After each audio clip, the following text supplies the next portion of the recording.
Zaratini. Senhor presidente requerente desta comissão geral, Nilson Leitão, dentro da agenda do presidente da Câmara, Rodrigo Maia, querida deputada Ieda Crucius, Carlos Mauro Benevides Filho, professor da Universidade Federal do Ceará e ex-secretário da Fazenda e deputado estadual por muitos mandatos, amigo querido de tantos anos de luta em favor das unidades federadas e municípios do Brasil, professora Maria de Lourdes Hollenberg Moio, professora do Departamento de Economia da Universidade de Brasília, Luiz Carlos Garcia de Magalhães, técnico do Instituto de Pesquisa Econômica Aplicada, também o IPEA, nosso amigo, Flávio Ataliba, presidente do Instituto de Pesquisa e Estratégia Econômica do Ceará, coordenador de pesquisa do Programa de Pós-Graduação em Economia da Universidade Federal do Ceará. A pergunta é recorrente: o que acontece com este país chamado Brasil? Por que as taxas de juros praticadas no Brasil pelo governo, as taxas de juros pagas pelas empresas, pelas pessoas físicas, são as maiores do mundo? Por que que o sistema tributário brasileiro é o mais iníquo e injusto do mundo e as pessoas mais pobres pagam o dobro da carga tributária dos ricos? Por que os serviços públicos privilegiam aqueles que têm maior poder aquisitivo, notadamente no ensino superior, e a maioria dos brasileiros tem que estudar em escolas particulares, tendo que pagar? Por quê? Os porquês são muitos. As diferenças que nós temos no Brasil são muitas. Evidentemente, a organização do Estado brasileiro não é boa, né? A estrutura da organização do Estado brasileiro, o tamanho do Estado e o tamanho do gasto em setores onde não deveria haver esse tipo de gasto, teria que ser repensado. Não pode ser obra de um só, não pode ser de um parlamentar, de um governo, tem que ser uma discussão de sociedade, né? Muitas questões importantes, relevantes. Por que que o Brasil tem uma péssima infraestrutura? Por que que o Brasil não tem 100% de água tratada, esgoto tratado, estradas, portos e aeroportos adequados? Então, a nossa estrutura pública, eu disse um discurso esta semana ainda aqui da tribuna, o presidencialismo imperial nos levou a isso, a uma série de crises econômicas infindáveis, sem poder trocar o governante incompetente e, em alguns casos, envolvido, né, ou permissivo a atos de corrupção. Eu sou parlamentarista como presidente da República, né, e entendo que esse modelo tem que ser mudado. Como enfrentar o sistema bancário financeiro que impõe taxas de juros a pessoas físicas e jurídicas exorbitantes, escorchantes, desumanas e anticristãs? Como? Tributar mais os bancos? Como nós devemos proceder nesse processo todo, se o governo federal é dono de metade do crédito no Brasil, através da Caixa Econômica, do Banco do Brasil, Banco do Norte, Nordeste, Centro-Oeste e também, né, de outras atividades bancárias, o BNDES, por exemplo. Então, o governo federal tem culpa no cartório, tem muita responsabilidade. Ainda esses dias a Caixa Econômica, através do edital do Ministério do Planejamento, aumenta a cobrança dos contratos de estados e municípios para uma simples transferência de recursos, né? Então não dá para entender.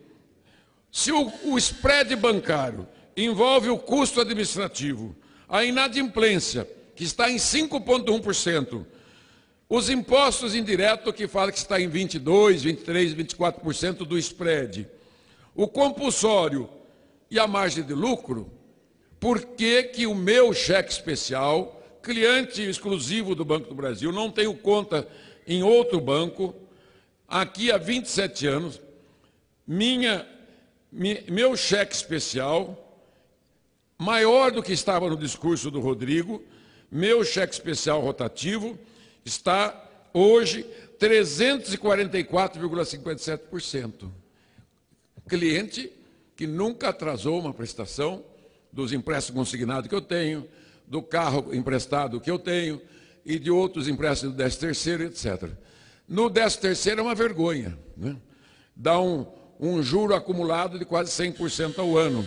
Então, eu acredito que o Nilson Leitão, como líder do PSDB, o Rodrigo Maia, presidente da Câmara, a Comissão de Finanças e Tributação da Câmara e aqueles que querem estudar, como o Júlio César, que é um estudioso dessa matéria, a deputada Ieda Crucius e tantos outros economistas que são deputados desta casa, podemos nos debruçar sobre essa questão, importante e fundamental.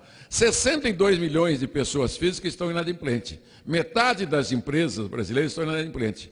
E o crédito à micro e pequena empresa, o crédito à agricultura, o crédito à habitação, o crédito de financiamento do estudo dos alunos, temos que ter fundos específicos utilizando o dinheiro federal. Mas você vê, presidente, preciso de mais 2 minutos para encerrar meu raciocínio, por gentileza. Veja o caso do Fundo de Garantia e do PIS/PASEP, que eram remunerados a 3% mais TR, que não dá 3,5%. Enquanto que os juros do mercado, o próprio governo chegou a pagar 14%, 15%, 20%, o trabalhador com seu patrimônio não foi remunerado. Agora sim, passa-se do tamanho da poupança. Então, deveríamos atrelar a remuneração do Fundo de Garantia, que é utilizado para financiar a construção civil brasileira, principalmente água, esgoto e habitação, o PIS/PASEP, que vai 40% para o BNDES, que financia o desenvolvimento econômico e industrial do país. Precisamos fazer um direcionamento do crédito para a micro e pequena empresa, fazer com que tenha crédito bom e barato. O governo federal não tem feito nada nesses últimos 20 anos a respeito desta matéria. Nada, absolutamente nada. Se lê a matéria do presidente do Banco Central, estamos estudando como reduzir o spread bancário.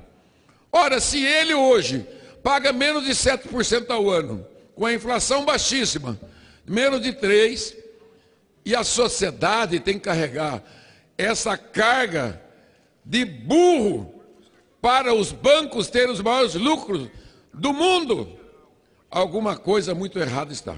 Eu que estou trabalhando na reforma tributária, a minha proposta é zerar a tributação do spread bancário. Zero, de IOF, PIS, COFINS, tudo. E vamos trabalhar duro, Nilson. Estou à disposição 100%, a Ieda, né, o Júlio César, você, né, os outros deputados que trabalham, Isalci, Conceição e outros que trabalham nesta matéria, para podermos realmente fazer com que as taxas de juros sejam humanizadas.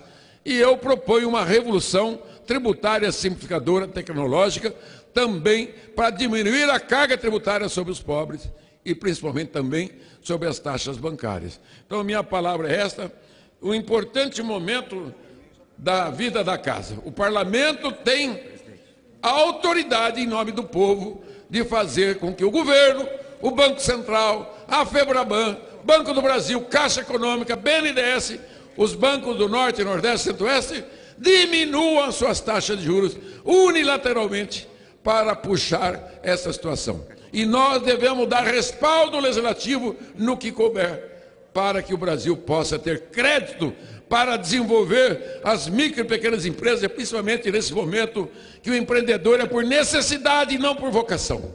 Essa é a minha palavra. Muito obrigado.